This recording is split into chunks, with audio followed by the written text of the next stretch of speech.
Coach Brad Laird, the Demon football coach, playing your first game Thursday night, Kyle Field, 102,000 people, SEC Network, national television, probably the biggest single exposure for Demon football in the history of this program, 110 years. How do you take all that in and get ready to put it down and tee it up, kick it off, or catch it and play football? Well, I think first you look at what great exposure for Northwestern State University. You know, that's the thing as people watch it, SEC Network, 7:36 on Thursday night.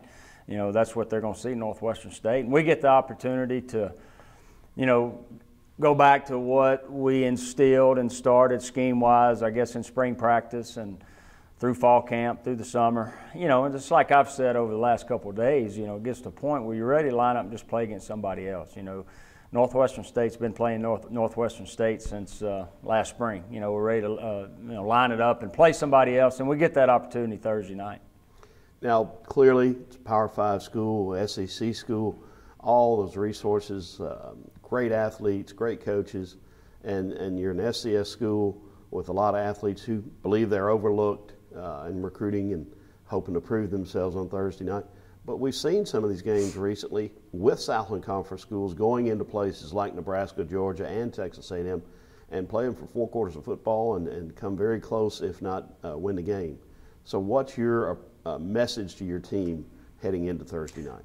The message for us, now we have an opponent, I guess, that we talk about, but prior to that we didn't have an opponent. And so, but really our message is the same.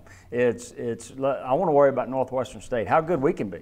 You know, that's the thing. Our opponent's going to change every week. This week it's Texas A&M, an SEC school. Next week it's Grambling, a team that's been very successful. So, you know, each week the opponent changes. What I don't want to change is Northwestern State being the best that it can be, and I think that's the message our football team, you know, as we reflect back on spring practice. You know, even during that time, we want to be as good as we can be that particular day.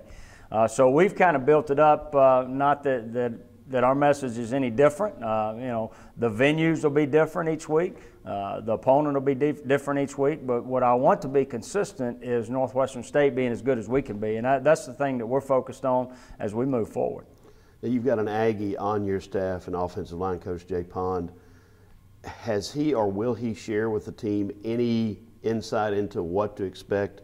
Because Aggie football at home is probably a different experience than most any other college game in Yeah, and we'll allow him to do that. The thing is, he's probably the only one that really knows it. I mean, you know, there's things that he's talked about that I have no idea, and that probably an outsider would know as far as some of the traditions, not only on game day, but traditions leading up to game day.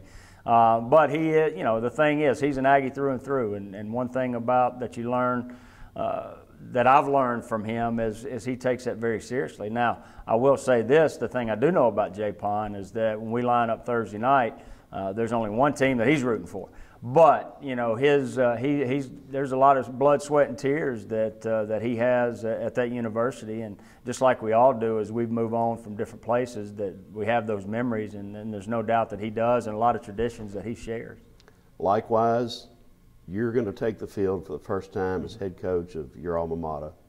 What's that mean? You know, it's great for these young men. It's great for all of us to have this opportunity. You know, there's only so many opportunities we get. That's the thing that we talked about the other day. You know, we're guaranteed 11, you know, and that's saying everybody stays healthy and everything's good. You're only guaranteed 11, so don't let an opportunity pass you by. And this is an opportunity that we have. You know, we work so hard for these, and I say 11 Saturdays. We got 2 Thursdays and 9 Saturdays that we get the opportunity to go out and showcase what we've done and the practice that we put in and the time and effort that these guys have done. That's what, as I look back, I reflect on is I want this experience for them to be second to none each and every time we have that opportunity to take the field, because you're only limited. You're only limited to certain opportunities, and you know, you want to make sure that you take advantage of each and every one of them. Okay, specifically, everybody wants to talk quarterbacks. Mm-hmm. You've said you're going to play 2. Yeah. Talk about that status. Yeah, you know, they both earned that opportunity. You know, as you go back and you look at the spring, where we were after the spring, has, you know, a few things has kind of changed since then. But I mean, we've evaluated them in the different phases: spring ball, summer, and now fall camp, to where both of those guys have earned the right and the opportunity to play. Because this coaching staff, the thing that we talk about, we hadn't seen them play against another opponent. You know, when you talk about within the scheme that we're doing, within this football team, the only time we've seen them play is against Northwestern State. So they're going to have the opportunity to play against another opponent.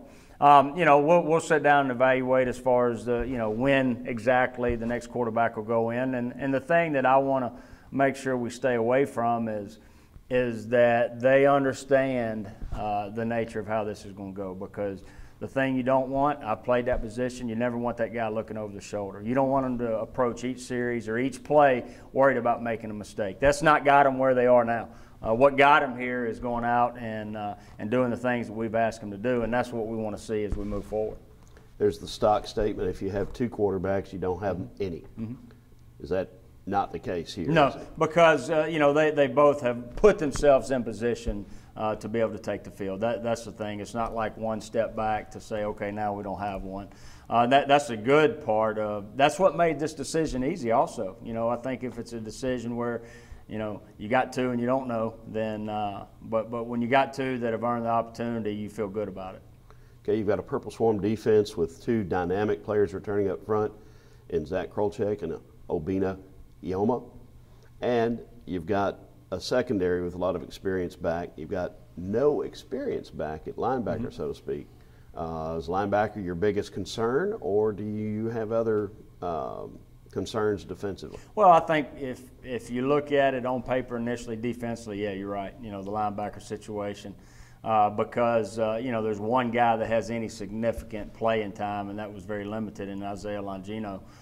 Some new guys have come in, Blake Stevenson and Quinn Whitley, that were here actually in the spring that have really come in and taken off in those two roles with Longino still being a guy that with experience that will also be able to help us, and Bryce Borgeson. So, yes, I mean initially on paper because they have not played in this type of football game, but there's still other areas. Jordan Hester is a true freshman that's going to start for us.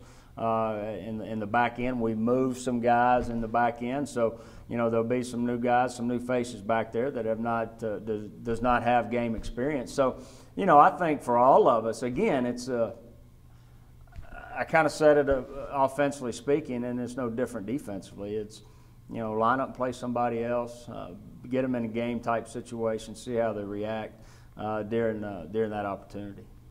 Talk about Jordan Hester and how remarkable it is that a true freshman is starting. And as far as we can tell, it's the first time a true freshman has started game one for the Demons, maybe in the modern era since FCS began in 1977. Yeah.